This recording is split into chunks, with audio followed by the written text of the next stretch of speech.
Shalom. അനേകർ ജീവിതത്തിൽ കുടുംബ പ്രശ്നങ്ങളിട്ട് അമ്മ വെല്ലുവിളിക്കുകയാണ്. അതിനകത്ത് ദൈവത്തിന് വലിയൊരു പ്രവൃത്തി വെളിപ്പെടും. നിശ്ചയമായും നമ്മുടെ പിതാവായിരുന്ന അബ്രഹാമിന് ഒരു സമയത്ത് തന്റെ ഭാര്യയെ അമേൻ നഷ്ടപ്പെടുവാൻ ഇടയായി. ദൈവം അബ്രഹാമിന് തന്റെ ഭാര്യയെ മടക്കി കൊടുത്തു.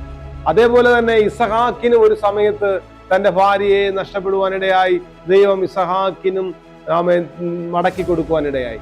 അനേകർ ജീവിതത്തിൽ കുടുംബ പ്രശ്നങ്ങൾ നിൽക്കുന്ന കാഴ്സുകളെ, തകർച്ചയിടുന്ന വെല്ലുവിളികൾ, മാറി നിൽക്കുന്നവർ ഈ ദിവസങ്ങളിൽ ഒന്നിക്കാൻ പോവുകയാണ്. അത് കോർട്ടിൽ നിൽക്കുന്നവരായാലും ദൈവാത്മാവ് ചിലരെ ഒന്നിക്കാൻ പോവാം. അങ്ങനെയുള്ള വിഷയങ്ങളിൽ പ്രാർത്ഥിക്കുന്ന സഹോദരന് പറയാം, അങ്ങനെയുള്ള ഫാമിലി കാഴ്സുകൾ, ചില ഫറവോന്മാർ, ഭാര്യമാരെ പിടിക്കുന്ന ദുരാത്മാക്കൾ, ഡിവോഴ്സിന്റെ ദുരാത്മാക്കൾ ഈ ദിവസങ്ങളിൽ ബ്രേക്ക് ആകട്ടെ. ആ വിഷയത്തിനകത്ത് ദൈവശക്തി വ്യാപരിക്കട്ടെ. അങ്ങനെയുള്ളവർ പ്രാർത്ഥിക്കുക. ഈ ദിവസങ്ങളിൽ ദൈവത്തിന്റെ ഒരു അത്ഭുതം നടക്കാൻ പോവുകയാണ്. മനുഷ്യൻ ഏകനായിരിക്കുന്ന നന്നല്ല, അവൻ തക്ക തുണയെ കൊടുത്ത ദൈവം കുടുംബജീവിതങ്ങളെ വേർതിരിക്കുന്ന അങ്ങനെയുള്ള വെല്ലുവിളികളെ യേശുവിൻ നാമത്തിൽ അങ്ങനെയുള്ള വെല്ലുവിളികൾ ക്യാൻസൽ ആകട്ടെ. ജനം കുടുംബങ്ങൾ ഒന്നിക്കട്ടെ. ഇതുവരെ കാണാത്ത ഒരു വലിയ അനുഗ്രഹവും കുടുംബങ്ങളെ വെളിപ്പെടട്ടെ യേശുവിൻ നാമത്തിൽ. ആമേൻ.